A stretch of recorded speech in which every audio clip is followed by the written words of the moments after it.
വചനവീഥിയിലൂടെ father ജെ.ബി. Puthur.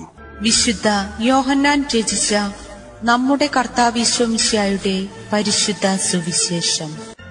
അധ്യായം 6, 60 മുതൽ 69 വരെയുള്ള വാക്യങ്ങൾ. നിത്യജീവന്റെ വചസ്സുകൾ. ഇതു കേട്ട് അവന്റെ ശിഷ്യരിൽ പലരും പറഞ്ഞു, ഈ വചനം കഠിനമാണ്, ഇത് ശ്രവിക്കാൻ ആർക്കു കഴിയും?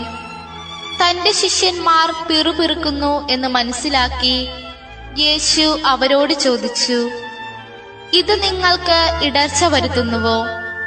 അങ്ങനെയെങ്കിൽ മനുഷ്യപുത്രൻ ആദ്യം ആയിരുന്നിടത്തേക്ക് ആരോഹണം ചെയ്യുന്നത് നിങ്ങൾ കണ്ടാലോ? ആത്മാവാണ് ജീവൻ നൽകുന്നത്, ശരീരം ഒന്നിനും ഉപകരിക്കുന്നില്ല. നിങ്ങളോട് ഞാൻ പറഞ്ഞ വാക്കുകൾ ആത്മാവും ജീവനുമാണ്. എന്നാൽ വിശ്വസിക്കാത്തവരായി നിങ്ങളിൽ ചിലരുണ്ട്.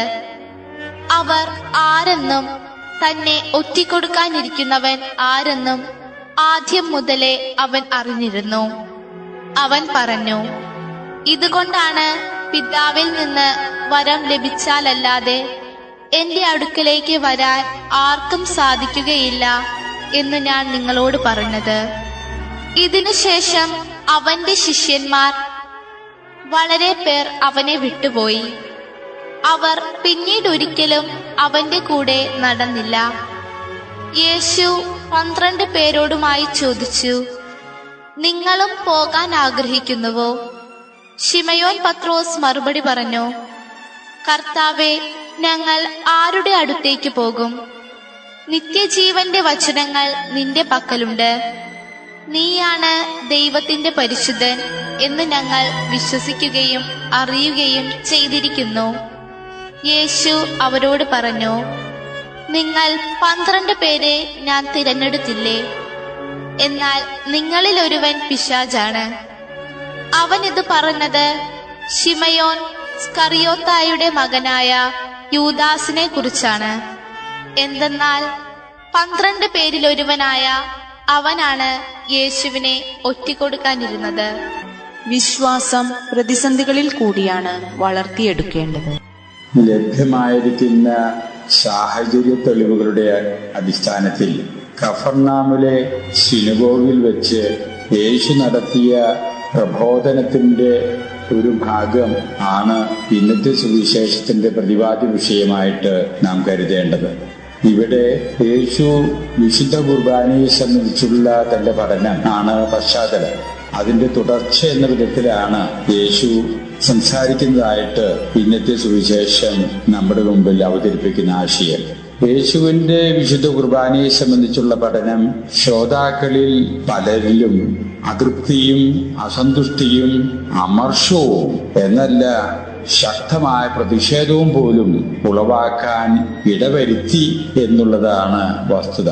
പലരും അത് ആ സദസ്സിൽ വെച്ച് തന്നെ പ്രകടിപ്പിക്കാനും ഇടവരുന്നു. ചുരുക്കം ചിലർ ആ സദസ്സിൽ നിന്ന് തങ്ങളുടെ പ്രതിഷേധം പ്രകടിപ്പിച്ചുകൊണ്ട് എഴുന്നേറ്റ് പോകുന്നു. സുവിശേഷകൻ നമ്മോടായിട്ട് പറഞ്ഞു തരുന്നു, അവർ പിന്നീട് ഒരിക്കലും യേശുവിന്റെ പ്രബോധനങ്ങൾ കേൾക്കാൻ തിരിച്ചെത്തിയില്ല എന്ന്. ഇങ്ങനെയുള്ള പ്രതിഷേധവും പ്രതിസന്ധികളുമാണ് യേശുവിന് തന്നെ തന്റേതായിട്ടുള്ള പഠനത്തിനെ അഭിമുഖീകരിക്കാൻ ഇടവന്നത്. മനുഷ്യന്റെ അവിവേകപൂർണവും ഔദ്ധിത്യദായകവുമായിട്ടുള്ള വർത്തന രീതികൾ കണ്ട് യഥാർത്ഥത്തിൽ ദുഃഖിതനായിക്കൊണ്ട് യേശു അവിടെ ഉണ്ടായിരുന്ന ശിഷ്യ സമൂഹത്തിനോടായിട്ട് ചോദിക്കുകയാണ്, എന്താ നിങ്ങളും പോകുന്നില്ലേ? എന്റെ പ്രബോധനം നിങ്ങൾക്കും അരോചകമായിട്ട് തോന്നുന്നുണ്ടെങ്കിൽ നിങ്ങൾക്കും എന്നെ ഉപേക്ഷിച്ചു പോകാം. അതിന്റെ ധ്വനി എന്റെ പ്രബോധനങ്ങള് ഞാൻ മാറ്റാൻ ഉദ്ദേശിക്കുന്നില്ല എന്നാണ്. എന്തു തന്നെ പ്രതിഷേധങ്ങളുണ്ടായാലും സത്യമായിട്ടുള്ള വസ്തുതയാണ് താൻ പറയുന്നു എന്ന ഉത്തമ ബോധ്യം യേശുവിന് ഉണ്ടായിരുന്നത് കൊണ്ടാണ് ഒരു തരത്തിലും അതിന് മാറ്റങ്ങൾ വരുത്താൻ യേശു തയ്യാറാകാതെ ശിഷ്യന്മാരോടായിട്ട് അങ്ങനെ സംസാരിക്കാൻ ഇടവന്ന് കാണുക. യേശുവിന്റെ ഈ ചോദ്യത്തിന് ശിഷ്യന്മാരുടെ വക്താവ് എന്ന നിലയിൽ ശിമയോൻ പത്രോസ് ഉത്തരം നൽകുന്നതായിട്ട് നാം സുവിശേഷത്തിൽ വായിക്കുന്നു. കർത്താവേ, ഞങ്ങൾ ഒരു സ്ഥലത്തേക്കും പോകാൻ ഉദ്ദേശിക്കുന്നില്ല. നിത്യജീവന്റെ വചനങ്ങൾ നിന്റെ പക്കലാണെന്ന് ഞങ്ങൾക്ക് ഉറച്ച ബോധ്യമുണ്ട്. അതിൽ ഞങ്ങൾ ചഞ്ചലരല്ല എന്ന രീതിയിൽ ശിഷ്യന്മാരുടെ പ്രതിനിധി എന്ന വിധത്തിൽ ശമയോൻ പത്രോസ് യേശുവിനോട് സംസാരിക്കുന്നു.